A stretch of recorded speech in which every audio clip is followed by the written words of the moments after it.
আসসালামু আলাইকুম। চতুর্থ শ্রেণীর গণিত বই নিয়ে ধারাবাহিকভাবে আলোচনা করছিলাম, তার ধারাবাহিকতা এখন তোমাদের সাথে 126 নম্বর পৃষ্ঠা ওজন টপিকটি নিয়ে আমরা আলোচনা করব। এখানে আমাদেরকে কিছু দিয়েছে 25 কিলোগ্রাম চালের বস্তার ওজন কিভাবে গ্রামে প্রকাশ করব, মানে 25 কেজিওয়ালা, এটা কিন্তু কেজি, কিলোগ্রাম মানে কি কেজি, কেজিকে আমরা কিভাবে গ্রামে প্রকাশ করব। তাহলে এখানে হলো 25 কেজি চালের বস্তা। চলো আমরা ওজনের একক স্মরণ করি। ওজনের একক 1 কিলোগ্রাম বা 1 কেজি সমান 1000 গ্রাম। খুবই গুরুত্বপূর্ণ ইনফরমেশনটা মনে রাখবে, 1 কেজি সমান 1000 গ্রাম। তাহলে চালের বস্তার ওজন হবে 1 কেজি সমান 1000 গ্রাম হলে 25 কেজি, 25 গুণ 1000, তার মানে 25,000 গ্রাম। কত হাজার গ্রাম? 25,000 গ্রাম। এরপরে আছে সবজি ভর্তি একটি ব্যাগের ওজন 6 কেজি 258 গ্রাম। 6 কেজি 258 গ্রাম, এটাকে আমাদের গ্রামে প্রকাশ করতে হবে। তো 6 কেজি মানে কত গ্রাম? 6 গুণ 1000, তার মানে 6000 গ্রাম। কত হাজার? 6000 গ্রাম।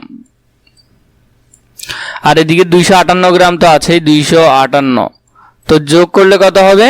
6258। 6258।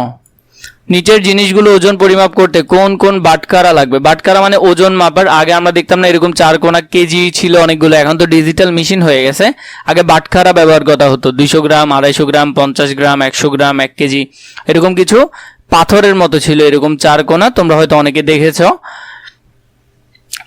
বাটখারা লাগবে, তা নির্ধারণ করি এবং জিনিসগুলোর ওজন গ্রামে প্রকাশ করি। তাহলে আমরা জিনিসগুলোকে গ্রামে প্রকাশ করব। এরপর দ্রব্যের মধ্যে প্রথমে আছে 1 কেজি 575 গ্রাম। তাহলে 1 কেজি 500, আর এদিকে 50, 20, 5, কারণ আমরা জানি বাটখারা আছে 1 কেজিওয়ালা বাটখারা আছে, 50 গ্রামওয়ালা আছে, 50 গ্রামওয়ালা আছে, 20 গ্রামওয়ালা আছে, 5 গ্রামওয়ালা আছে।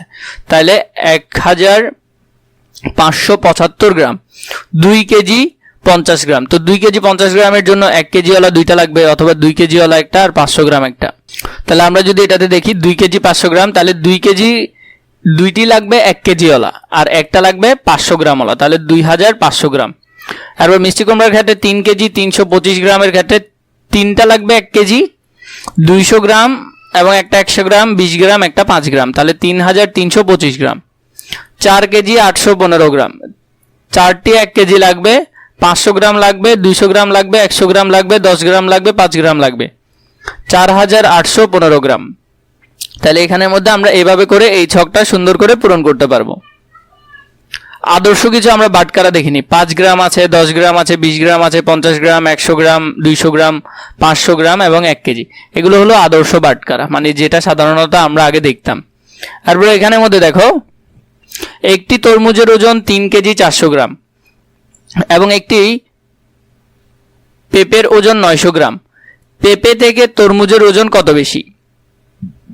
গাণিতিক বাক্যটি হবে 3 কেজি 400 গ্রাম বিয়োগ 900 গ্রাম। তাহলে বিয়োগ করলে কত হয়? আমরা এটাকে যদি গ্রামে নিয়ে যাই, যেমন 3 থেকে আমি 1 কেজি এখানে দিই, তাহলে 1400 গ্রাম। কত গ্রাম? 1400 গ্রাম। তো 1400 গ্রাম থেকে যদি 900 গ্রাম চলে যায়, অথবা 0 থেকে 0 গেলে 0, 0 থেকে গেলে 0, 14 থেকে বা 4 থেকে 9 যাবে না, এক ধার নিয়ে 14 করতে হবে, 14 থেকে 9 গেলে 5। আর এদিকে 1 কেজি নিয়ে নেওয়াতে এখানে আর আছে 2 কেজি। কত কেজি? 2 কেজি। 2 কেজি এইভাবে দিলাম, আর 500 গ্রাম। তাইলে এখানে বাদ দিলে আর কত থাকবে? 2 কেজি 500 গ্রাম থাকবে। ওজন কত বেশি তা বের করতে বিয়োগ করতে হবে। বড় থেকে ছোট সংখ্যা বিয়োগ করতে হবে এবং এখানে এককের দিকে লক্ষ্য রাখতে হবে। 400 গ্রাম থেকে 900 গ্রাম বিয়োগ করা যাবে না, তাই আমরা 1 কেজি ধার নিয়ে ওই সেম আমি যেটা বলেছিলাম সেটা 1400 করলো, 1400 থেকে বিয়োগ করার পর তাহলে এখানে 500ই হয়েছিল। 1400 থেকে যখন আমরা 900 বিয়োগ করছিলাম তখন এখানে কত হয়েছিল? তখন এখানে 500 হয়েছিল, মানে অনেকটা হলো এরকম। এখানে 1400 লেখা ছিল, মাঝখানের লাইনটা ধরলাম আমরা নাই। বিয়োগ করলে কত হবে? 2 কেজি 500 গ্রাম। এরপর আমাদেরকে দিল তরমুজের ওজন 2 কেজি 500 গ্রাম বেশি। নিচের যোগ ও বিয়োগগুলো করি। 1 নাম্বার 2 কেজি 450 গ্রাম, 3 কেজি 800 গ্রাম। তাহলে এগুলো আমরা যোগ করব, এই যোগগুলো আমরা ধারাবাহিকভাবে করব। এখন 1 নম্বরে 2 কেজি 450 গ্রাম আর এদিকে 800 গ্রাম, 0 আর 0 যোগ করলে 0, 5 আর 0 যোগ করলে 5, 8 আর 4 যোগ করলে 12। তাহলে দেখো এখানে হলো যে কত? 1250 গ্রাম, আর এদিকে 5 কেজি। তো আমরা জানি 1000 আমরা চাইলে আলাদা করতে পারি, 5 কেজি আর এদিকে 1000 গ্রাম, এদিকে 250 গ্রাম। তাইলে এই 1000কে এটার সাথে 1 কেজি করে দিতে পারি, 6 কেজি 250 গ্রাম। তাহলে উত্তর হবে 6 কেজি 250 গ্রাম। 2 নম্বরের মধ্যে করতে পারো, 1 কেজি 655 গ্রাম আর 4 কেজি 750 গ্রামকে যোগ করবে। 0 আর 5 যোগ করলে 5, 5 আর 5 যোগ করলে 10, 10 0 হাতে আছে 1, 7 1 8, 8 6 14, 14 লিখলা। 5 কেজি 1400 গ্রাম, 1405 গ্রাম। তাহলে 5 কেজি 1000 গ্রাম আর এদিকে 405 গ্রাম, তাহলে 6 কেজি 405 গ্রাম, 6 কেজি 405 গ্রাম। তো এভাবে করে এটা লিখতে পারো। পরবর্তীতে 3 নম্বরে 5 কেজি 220 গ্রাম, 4 কেজি 1220 গ্রাম আর এদিকে 2 কেজি 650 গ্রাম। বিয়োগ করলে 1200 থেকে যদি 0 থেকে 0 যায় 0, 2 থেকে 5 যাবে না, ধার নিয়ে 12 করলাম, 12 থেকে যদি 5 যায় তাহলে 7 বসবে, আর এখানে 1 নেওয়াতে এখানে আর 1 আছে, 1 থেকে 6 যাবে না, ধার নিয়ে 11 করলাম, 11 থেকে 6 গেলে 5, তাহলে 570 গ্রাম। 4 থেকে 2 কেজি চলে গেলে আর থাকবে 2 কেজি, তাহলে 2 কেজি 570 গ্রাম। 4 নম্বরে যেটা বলেছে 2 কেজি 380 গ্রাম যোগ 1 কেজি 550, 1 কেজি 550 গ্রাম। 0 আর 0 যোগ করলে 0, 0 বসালাম। 5 আর 8 যোগ করলে 13, 13 3, 3 বসালাম, হাতে আছে 1, 5 আর 1 6, 6 আর 3 9, 9 বসালাম, তাহলে 930 গ্রাম। এদিকে আছে 2 কেজি, এদিকে আছে 1 কেজি, 2 আর 1 3 কেজি, তাহলে 3 কেজি 930 গ্রাম, 3 কেজি 930 গ্রাম। 5 নম্বরে 7 কেজি 650 গ্রাম, 880 গ্রাম, তাহলে 7 কেজি 670 গ্রাম আর এদিকে হলো 880 গ্রাম। 7 কেজি আর এদিকে হলো যে আমরা যদি যোগ করি গ্রামে গ্রামে যোগ করলে কত হচ্ছে 1550 গ্রাম। এই 1500 থেকে 1000 গ্রামকে আমরা আলাদা করে ফেললাম। 7 কেজি 1000 গ্রাম, এদিকে হলো 550 গ্রাম, তাহলে 7 আর 1 8 কেজি, 8 কেজি 550 গ্রাম, তাহলে 8 কেজি 550 গ্রাম। 6 নম্বরে 8 কেজি 785 গ্রাম বিয়োগ 2 কেজি 450 গ্রাম, তাহলে এখানের মধ্যে যদি আমরা দেখি 0 থেকে 5 যাবে না, 5 থেকে 0 গেলেও 5ই বসে যাবে।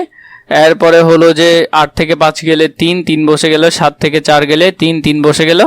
8 থেকে 2 গেলে 6, 6 কেজি, তাহলে 6 কেজি 335 গ্রাম। 7 নম্বরে 12 কেজি 425 গ্রাম বিয়োগ 835 গ্রাম, তাহলে 11 কেজি 1425 গ্রাম বিয়োগ 835 গ্রাম। কারণ এখানে 425 গ্রাম থেকে তো 800 বিয়োগ যাবে না, এখান থেকে 1 কেজি দিয়ে এটাকে 1000 গ্রাম বাড়িয়ে দেওয়া হলো। তাহলে বিয়োগ যদি করা হয় 5 থেকে 5 থেকে 5 গেলে 0, 0 বসালাম। 2 থেকে 3 যাবে না, ধার নিয়ে 12 করলাম, 12 থেকে যদি 3 যায় তাহলে 9, 1 ধার নেওয়াতে এখানে কমে গেছে, তাহলে আছে 3। 3 থেকে 8 তো যাবে না, তাহলে 1 ধার নিয়ে 14, 13, 13 থেকে 8 গেলে 5, তাহলে 590 গ্রাম। এদিকে 11 কেজি আছে আর এখান থেকে 11 কেজি বসে যাবে, কারণ কিছু বিয়োগ দেওয়ার নাই, তাহলে 11 কেজি 590 গ্রাম। এভাবে করে তোমরা এখান থেকে 7টা অঙ্কগুলো করতে পারবে। 2 নম্বর আমাদেরকে দিয়েছে নিচের দ্রব্যগুলোর ওজন একত্র করে তা কেজি এবং গ্রামে প্রকাশ করি। এগুলো আমরা একত্র করব, একত্র করে কেজি এবং গ্রামে প্রকাশ করব, কেজিতেও গ্রামেও। তাহলে আমরা যদি এটা লিখতে পারি ওজন সমূহ একক ঠিক রেখে যোগ করি, তাহলে এখানে হলো 2 কেজি 135 গ্রাম 920 গ্রাম, আবার হলো 1 কেজি 650 গ্রাম, তাহলে 0 আর 5 যোগ করলে 5ই বসে যাবে। 3 আর 2 যোগ করলে 5, 5 5 10, 10 0 হাতে আছে 1, 9 কে 10, 10 আর 6 16, 16 1 17, 17 বসে গেল। আর 2 আর 1 3 কেজি, তাহলে 3 কেজি 1705 গ্রাম। 3 কেজি আলাদা করলাম, এদিকে 1000 গ্রাম আলাদা করলাম, আর 705 গ্রাম আছে, তাহলে 4 কেজি 705 গ্রাম। 4 কেজি 705 গ্রামকে আমরা কেজিতে কিভাবে নিতে পারি, কারণ গ্রামকে কেজিতে নিতে হলে 1000 দিয়ে ভাগ করতে হবে, তাহলে 4.705 কেজি 1000 দিয়ে ভাগ করলে কেজিতে চলে যাবে। আবার 4 কেজি 705 গ্রামকে গ্রামে নিয়ে যাব, কেজিকে গ্রামে নেওয়া সোজা, 1000 দিয়ে গুণ করলে হবে, তাহলে 4705 গ্রাম। তাহলে এখানে উত্তর হলো কত, 4 কেজি 705 গ্রাম একটা গ্রামে নিলে, আর আরেকটা হলো 4.705 কেজি কেজিতে নিলে, আর পুরোপুরি গ্রামে নিলে 4705 গ্রাম। তাহলে ডিরেক্ট এরকম আলাদা আলাদা করে এটা করতে পারবে। এরপর 3 নম্বরে 3 কেজি 650 গ্রাম বিয়োগ 1 কেজি 400 গ্রাম, এই বিয়োগ করে আমরা এখানে একটা গল্প লিখব। তাহলে বিয়োগ করে কত হয় সেটা আমরা দেখব। আগে বিয়োগটা দেখো, 3 কেজি 650 গ্রাম বিয়োগ 1 কেজি 400 গ্রাম, তাহলে হলো 2 কেজি 250 গ্রাম। একটা গল্প লিখবে, রিপনের দোকানে 3 কেজি 650 গ্রাম চিনি আছে, সে 1 কেজি 450 গ্রাম চিনি বিক্রি করলেন, দোকানে কতটুকু চিনি অবশিষ্ট থাকবে। তো এইভাবে করে একটা গল্প তোমরা এখানের অনুসারে লিখে ফেলতে পারো।